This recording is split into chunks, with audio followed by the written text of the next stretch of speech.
Hello, I'm Father Joe Roesch of the Marian Fathers of the Immaculate Conception. Thank you for joining us as we continue with our year-long journey reading the diary of St. Maria Faustina Kowalska from beginning to end. Today we take up from where we left off, beginning with diary entry number 1758. Second meditation. My daughter, consider the life of God which is found in the Church for the salvation and the sanctification of your soul. Consider the use that you make of these treasures of grace and of these efforts of my love. Application. O most compassionate Jesus, I have not always known how to profit from these priceless gifts, because I have paid too little attention to the gift itself and too much to the vessel in which you were giving me your gifts. My most sweet Master, it will be different from now on. I will put your gifts to the best use of which my soul is capable. Living faith will support me. Whatever the form might be under which you send me your grace, I will accept it as coming directly from you, without considering the vessel in which you send it. If it will not always be within my power to accept it with joy, I will always accept it with submission to your holy will. Conference on Spiritual Warfare. My daughter, I want to teach you about spiritual warfare. Never trust in yourself, but abandon yourself totally to my will. In desolation, darkness, and various doubts, have recourse to me and to your spiritual director. He will always answer you in my name. Do not bargain with any temptation. Lock yourself immediately in my heart, and, at the first opportunity, reveal the temptation to the confessor. Put your self-love in the last place, so that it does not taint your deeds. Bear with yourself with great patience. Do not neglect interior mortifications. Always justify to yourself the opinions of your superiors and of your confessor. Shun murmurers like a plague. Let all act as they like. You are to act as I want you to. Observe the rule as faithfully as you can. If someone causes you trouble, think what good you can do for the person who caused you to suffer. Do not pour out your feelings. Be silent when you are rebuked. Do not ask everyone's opinion, but only the opinion of your confessor. Be as frank and simple as a child with him. Do not become discouraged by ingratitude.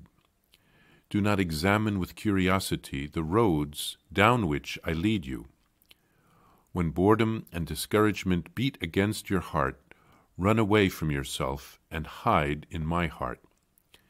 Do not fear struggle. Courage itself often intimidates temptations, and they dare not attack us. Always fight with the deep conviction that I am with you.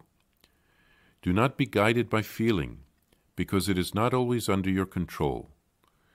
But all merit lies in the will.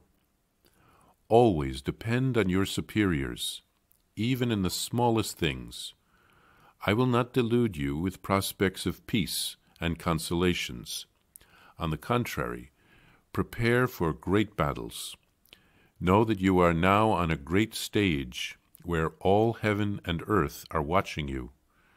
Fight like a knight, so that I can reward you. Do not be unduly fearful, because you are not alone. Second day. My daughter, today consider my sorrowful passion in all its immensity. Consider it as if it had been undertaken for your sake alone. Application. When I began to immerse myself in the divine passion, the great worth of the human soul and the great evil of sin were revealed to me. I understood that I did not know how to suffer. In order to gain merit for my suffering, I will unite myself more closely in suffering to the passion of the Lord Jesus, asking of him grace for dying souls, so that the mercy of God may embrace them in this grave moment. In her second meditation on the first day, Jesus asks her to consider the divine life in the church which is available for our salvation and our growth in holiness. He is speaking about the graces available to us in the sacraments. There is a treasury of graces available to each of us through the gift of the church. Jesus asks St. Faustina to consider in her meditation how she has made use of these gifts which come to us through Christ's sacrifice on the cross. Faustina realizes during her meditation that she has not always used these gifts as she should have. She paid more attention, for example, to the priest celebrating to the Mass, or the style of the Mass, or the music in the Mass, etc.,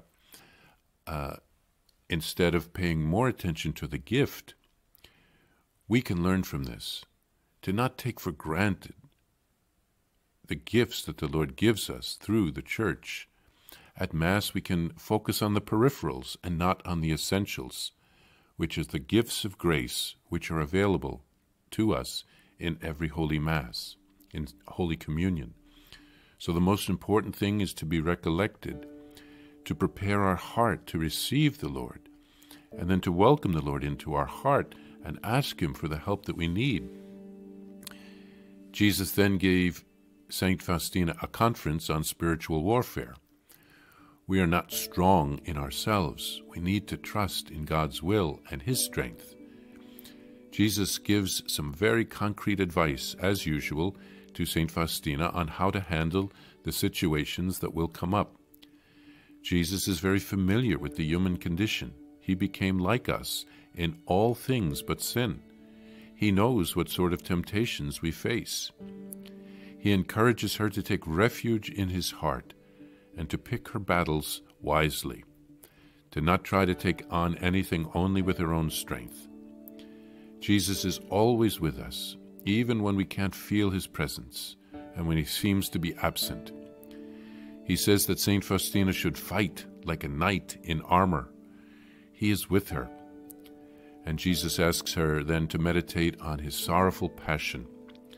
Jesus would have died for each one of us if each one of us had been the only person on earth. He loves us so much.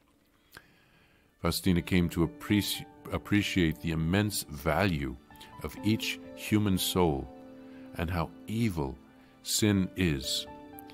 She united herself with the passion of Christ in order to gain merits for souls.